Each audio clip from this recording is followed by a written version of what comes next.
Hi hello welcome to international team news channel. ఈ రోజు మనం జనగాం జిల్లా రఘునాథపల్లి అనే మండల్ బానాజీపేట అనే గ్రామానికి అయితే రావడం జరిగింది. మనతో సర్పంచ్ గారైన శ్రీనివాస్ గారు మనతో ఉన్నారు. నమస్తే సార్, బాగున్నారా? ఓకే సార్, రాబోయే 5 సంవత్సరాలలో మీ గ్రామాన్ని మీరు ఎలాంటి డెవలప్మెంట్ చేద్దాం అనుకుంటున్నారు? అంటే ముఖ్యంగా మౌలిక సదుపాయాలు, గ్రామంలో పరిశుభ్రత, నీటి సమస్య లేకుండా చేయడం, మంచినీటి సరఫరా, వీధి దీపాలు, గ్రామంలో అంతర్గత రోడ్లు సీసీ రోడ్లు వేయించడం. అదేవిధంగా మా ఊళ్ళో ఒక బాగు ఉంది, ఆ బ్రిడ్జి కూలిపోయింది, చాలా ప్రజలకు రాకపోకలకు ఇబ్బంది అవుతుంది. ఆ బ్రిడ్జి నిర్మాణం చేయించాలనేది నా టార్గెట్. అదేవిధంగా గ్రామంలో గ్రంథాలయం ఉన్నది, ఆల్రెడీ దాన్ని పునరుద్ధరించి విద్యార్థులు చదువుకునే విధంగా చేయడం గ్రామంలో. ఇంకా పచ్చదనం, పరిశుభ్రత, చెట్లను పెంచడం, అన్ని వీధులలో వేరే గ్రామాలకు వేరే ఊళ్ళకు చెట్లను పెట్టి వాటిని కాపాడి పచ్చదనం చేయడం రోడ్ల వెంట. మా ఊరు నుండి ఇటు 3 వైపుల రోడ్లు ఉంటాయి. రఘునాథపల్లి వైపు, కుందారం, ఇడిగొండ వైపు, ఇటు కన్యాపిల్ల, 4 గ్రామాలకు రోడ్లు ఉంటాయి. అన్నీ డబ్బు రోడ్లు. ఆ రోడ్ల వెంట చెట్లను పెట్టి వాటిని మంచిగా పెంచి సంరక్షించాలి. అదేవిధంగా ఇప్పుడు ఈ నీటి జలసిరి కింద మొత్తం నీటి సంరక్షణ చేయడం కోసం ఇంకుడు గుంతలు, పాము ఫండ్స్ అవి నిర్మాణం చేయాలని టార్గెట్. అదేవిధంగా చెరువు కట్టల వెంబడి కూడా చెట్లను పెంచడం, చెరువు కట్టల నిర్మాణం, చెరువులో ఉన్న నీటిని వాటిని సంరక్షించడం. గ్రామం బావి నుండి కూడా బాగా ఎదుగుతుంది నిరంతరం. ఆల్రెడీ వాటికి ఒక చెక్ డ్యామ్ ఉంది, ఇంకో చెక్ డ్యామ్ నిర్మించాలని ఆలోచన. బ్రిడ్జి కిందనే ఇంకో చెక్ డ్యామ్ నిర్మించినట్టయితే ఇంకా వాటర్ ఎక్కువ స్టోర్ అయ్యి గ్రౌండ్ వాటర్ పైకి వెళ్ళి రైతులకు ఉపయోగపడుతుందని ఆలోచన చేయాలి.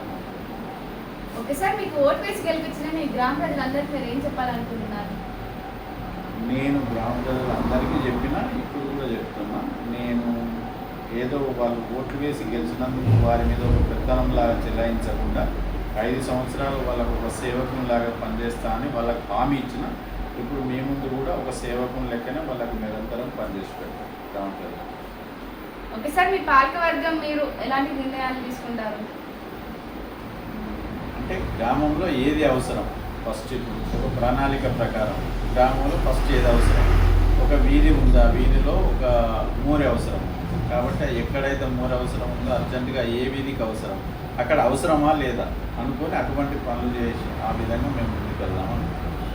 గ్రామ అవసరాలకు ఏది ఇంపార్టెన్స్ ఉందనుకుంటే దానికే నిధులను వెచ్చించి ఆ పనిని పూర్తి చేసినాక వేరే పనికి వెళ్ళడం కోసం కాలం వాళ్ళకు నిరంతరం గ్రామాభివృద్ధికి పాటుపడుతూ గ్రామంలో అక్షరాస్యత విషయంలో కానీ ఇంకా నిరంతరం వాళ్ళని ఎడ్యుకేట్ చేయడం, పరిసరాల పరిశుభ్రత, తడి చెత్త, పొడి చెత్త వేరు చేసి అందరికీ గ్రామ పంచాయతీ సిబ్బందికి అందించే విధంగా వాళ్ళని మానసికంగా ప్రిపేర్ చేసి స్వచ్ఛ భారత్గా, స్వచ్ఛ గ్రామంగా తీర్చిదిద్దాలని నా ఆలోచన. ఓకే సార్, మా ఛానల్ ద్వారా ఇంకేమైనా చెప్పాలనుకుంటున్నారా?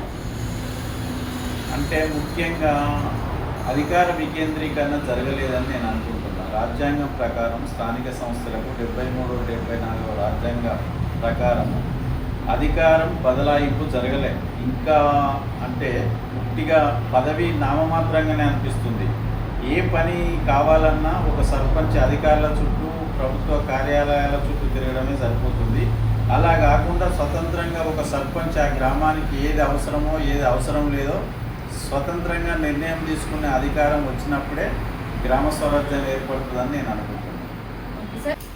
ప్రతిపక్ష అంటే బీఆర్ఎస్ పార్టీ నుండి రఘునాథపల్లి మండలంలో 12 మంది సర్పంచులను గెలిచినాము. మండలంలోని ఎన్ఆర్ఈజీఎస్ నిధుల నుండి అన్ని గ్రామాలకు సీసీ రోడ్లు మంజూరైనాయి. ఓన్లీ ఈ 12 మంది టీఆర్ఎస్ తరఫున గెలిచిన గ్రామ సర్పంచులకు మాత్రం ఎటువంటి సీసీ రోడ్లు మంజూరు కాలేదు. మరి గ్రామ స్వరాజ్యం అన్నప్పుడు సెంట్రల్ ఫండ్స్ కదా, కేంద్ర ప్రభుత్వ నిధులు జనాభా ప్రకారము అన్ని గ్రామాలకు చెందాలి కదా. మాకు టీఆర్ఎస్ ప్రతిపక్ష పార్టీ సర్పంచుల గ్రామాలలో ఎలాంటి నిధులు మంజూరు కాకుండా పక్షపాత ధోరణి చూస్తుంది ప్రభుత్వం అని నేను అనుకుంటున్నాను. అలా కాకుండా గ్రామాలకు అన్ని గ్రామాలకు యాస్టీస్గా జనాభా ప్రకారం ఎన్ఆర్ఏజిఎస్ నిధులు కానీ కేంద్ర ప్రభుత్వం కానీ రాష్ట్ర ప్రభుత్వం నిధులు ఇచ్చినట్లయితేనే గ్రామాల అభివృద్ధి చెందుతాయని నేను కోరుకుంటున్నాను. Thank you. సో ఇదండి టుడే ఇంటర్వ్యూ. Thank you.